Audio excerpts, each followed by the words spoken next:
दोस्तों आज के वीडियो में करने वाले हमारे कक्षा 10वीं मध्य प्रदेश बोर्ड पद्य खंड का अध्याय 2 वात्सल्य भाव, जो कि एक महत्वपूर्ण चैप्टर है दोस्तों। और इस चैप्टर से जो है क्वेश्चन पूछे जाने की संभावना सर्वाधिक रहती है।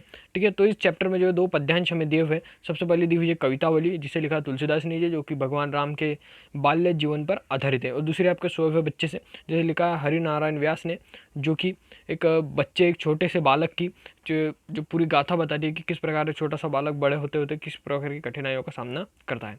ठीक है, तो चलिए दोनों है। और आज की इस वीडियो में हम इसके प्रश्नोत्तर भी आपको सरलतम तरीके से बताएंगे, जिससे आपको रटने की जरूरत ना पड़े, और थोड़ी सी ट्रिक के माध्यम से बताएंगे, जिससे जो आप याद कर सके बड़ी ही आसानी से। ठीक है, सबसे पहले हम चैप्टर देखते हैं। सबसे पहले हमें यहाँ पर दिया हुआ है तुलसीदास जी का कवि परिचय, जो कि महत्वपूर्ण पूछा जाता है। ठीक है, तो हमको इसकी दो रचना याद रखनी है, कवितावली, दोहावली, गीतावली। 3 4 याद रखिए, विनय पत्रिका भी याद रख सकते हैं।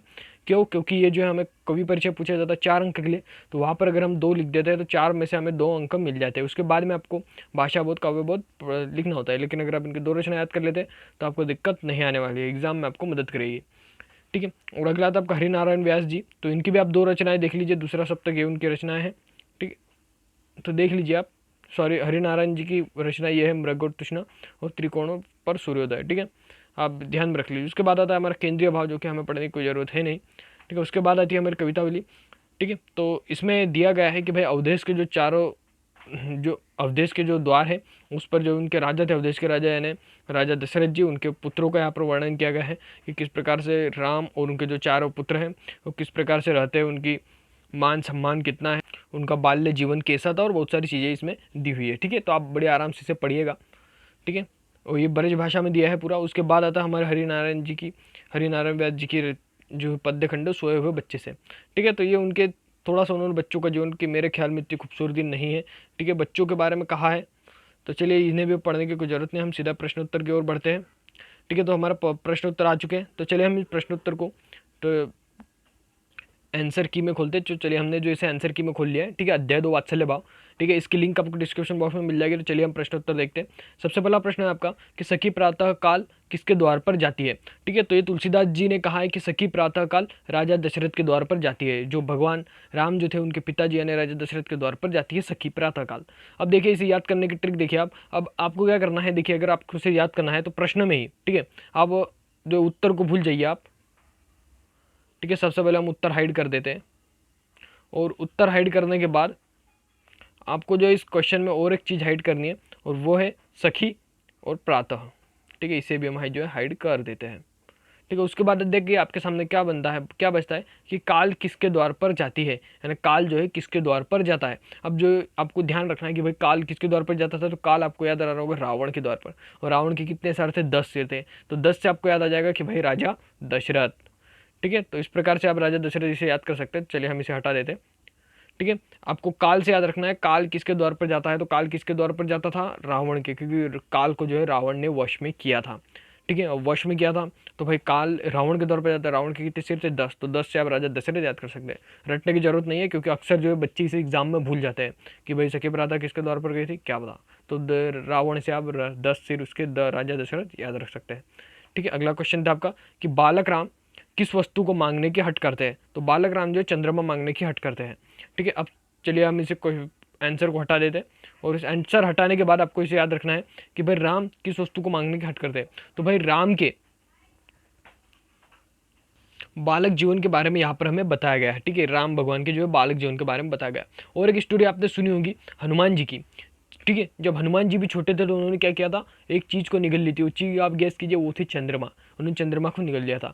अब बालक राम भी थे, वो भी बालक थे, और उनके जो है चेले यानी भगवान जो हनुमान थे वो भी बालक थे, उन्होंने चंद्रमा को निगला। तो आपको उनसे याद रखना है कि भाई जब हनुमान जी बालक थे, दोनों चंद्रमा को निगला था, तो स्वाभाविक है कि बालक राम ने भी किसी को मांगने हट की होगी, तो चंद्रमा मांगने की हट की होगी। इससे ये कोई माध्यम नहीं है, ये तो बस एक ट्रिक है याद रखने की, जिससे आपको रटना ना पड़े। ठीक है, थोड़ी सी आपके इसको बेहतर बना रहा हूँ मैं कि बालक राम किस वस्तु को मांगने की हट करते हैं, तो भाई चंद्रमा। इसको आपने कैसे याद रखना कि बालक राम के जो दास थे कौन थे, वो थे भगवान हनुमान। ठीक है, तो आपको याद रखना इस बात से। अगला देखते हैं हम, बच्चे के आंखों की तुलना किससे की गई, तो बच्चे के आंखों की तुलना किससे की गई है, कमल से। अब इसको हम कैसे याद रखेंगे, देखिए सिंपल सी ट्रिक है। सबसे पहले तो हम इसका आंसर हटा देते हैं। आंसर हटाने के बाद देखिए आपको याद रखना क, ठीक है, आपको याद रखना कीच, ठीक है।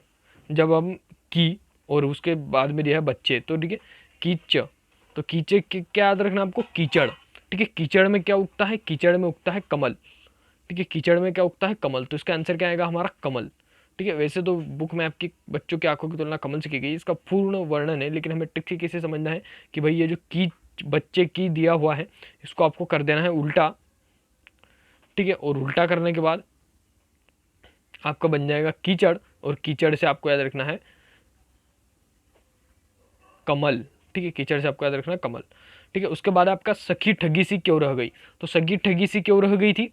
ठीक है, इसके लिए भी एक सिंपल सी, ये काफ़ी सिंपल क्वेश्चन है और एग्जाम में पूछा जाता है। देखिए इसका आंसर भी काफ़ी सरल है कि भाई सखी क्यों ठगी सी रह गई, तो सखी ने जो है महाराज दशरथ को उनके द्वार से आते देखा, और महाराज दशरथ जो थे उनके हाथों में था उनका पुत्र राम, वो जो राम के सौंदर्य को देखकर ठगी सी रह गई। काफ़ी सिंपल सी चीज़ है, आपको बस साहित्यिक भाषा में इसका प्रयोग आना चाहिए, बाकी आप इसका आंसर बड़ी आसानी से एग्जाम में लिख सकते हैं कि भाई सखी महाराज दशरथ के द्वार पर कार्य करने गई थी। ठीक है, सखी वहाँ पर कुछ कार्य करने गई थी राजा दशरथ के द्वार पर, लेकिन उस समय महाराज दशरथ अपने पुत्र को गोद में लेकर बाहर आए। ठीक है, और उस बालक की सुंदरता देखकर सखी ढकी सी रह गई। बस यहाँ पर आपको आंसर समाप्त कर देना है कि भाई सखी महाराज दशरथ के द्वार पर कुछ कार्य करने गई थी, लेकिन वे जो है महाराज दशरथ को द्वार पर आते देखती है, उनके हाथों में बालक देखती है, तो वे जो है उसे देखकर जो है सखी ठगी सी रह गई। काफ़ी सिंपल क्वेश्चन, अगर आप इसे साहित्यिक भाषा में जमा पाए तो आपके लिए बहुत बेस्ट होगा, बढ़िया होगा। ठीक है, तो थोड़ी सी नई सॉरी है क्योंकि दोस्तों मैं जिस क्षेत्र में रहता हूँ उधर पीछे जो गाय चरने आती है, अब आप समझ सकते हैं। ठीक है, चलिए कोई दिक्कत नहीं। दूसरा आता आपका, माताएं राम की कौन सी चेष्टा से प्रसन्न होती है, तो माताएं राम की कौन सी चेष्टा से प्रसन्न होती है, तो माताएं जो है, कभी देखिए आपने ऊपर पढ़ा होगा कि भाई राम जो है चंद्रमा मांगने की हट करते हैं। ठीक है, चंद्रमा मांगने की हट करते हैं, और तुलसीदास जी ने कविता में कहा है कि जो भगवान राम जो थे वे जो आईना था उसमें अपना प्रतिबिंब देख कर डर जाते थे। ठीक है, जो भगवान राम जो थे वो आईने में अपना प्रतिबिंब देखकर डर जाते थे। अब जो है माताएं यही कि एक तरफ जो है राम चंद्रमा मांगने की हट करते हैं, उसी तरफ दीवार के शीशों पर अपना प्रतिबिंब देखकर भी डर भयभीत हो जाते हैं, और कभी कभी नाचने लगते करताल बजाकर। तो यह सभी चेष्टाओं को देखकर जो है माताएं प्रसन्न होती। पहला चंद्रमा मांगना, दूसरा अपना ही प्रतिबिंब देखकर डर जाना, और तीसरा जो है करताल बजाकर नाचना। ठीक है, अगला आपका, बालक राम के सम्मुख सौंदर्य का वर्णन कीजिए, तो भाई इसमें तो आप किसी के भी सौंदर्य का वर्णन कर दीजिए चल जाएगा, क्योंकि बालक राम काफ़ी सुंदर थे और उन्हें हर सुंदरता का उनमें गुण था। ठीक है, तो आप लिख सकते हैं इसमें। चलिए अगला है आपका चौथा, बच्चे के रेशमी बालों को कवि अपने हथेली से स्पर्श क्यों नहीं करना चाहता, तो भाई क्यों नहीं करना चाहता था, क्योंकि जो कवि की जो हथेलियाँ थी उस पर बिवाइयाँ थी। बिवाइया मतलब कह सकते हैं हम, जो हाथों की जो लकीरें होती है वे जो कठोरता से संची हो जाती है। जैसे आपने किसी देखा होगा, अगर कोई व्यक्ति वृद्ध है तो उसके हाथ को देखिएगा, कोई जवान है उसके हाथ को देखिएगा, तो जो वृद्ध व्यक्ति है उसकी बिवाइयाँ ज़्यादा बड़ी होगी, वो ज़्यादा पथरीली होगी। ठीक है, तो कवि जो अपनी पथरीली बिवाइयों से भरी से भव्य हाथ से अपनी हथेलियों को स्पर्श करना नहीं चाहता है। ठीक है, इसलिए वे जो बच्चों के रेशमी बालों को छूना नहीं चाहता है।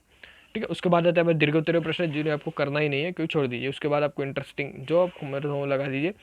चलिए ठीक है, तो ये वीडियो जो है यही तक ही, उम्मीद करता हूँ आपको क्वेश्चन आंसर समझ में आया होगा। ठीक है, चलिए मिलते हैं नेक्स्ट वीडियो में नेक्स्ट टॉपिक के साथ।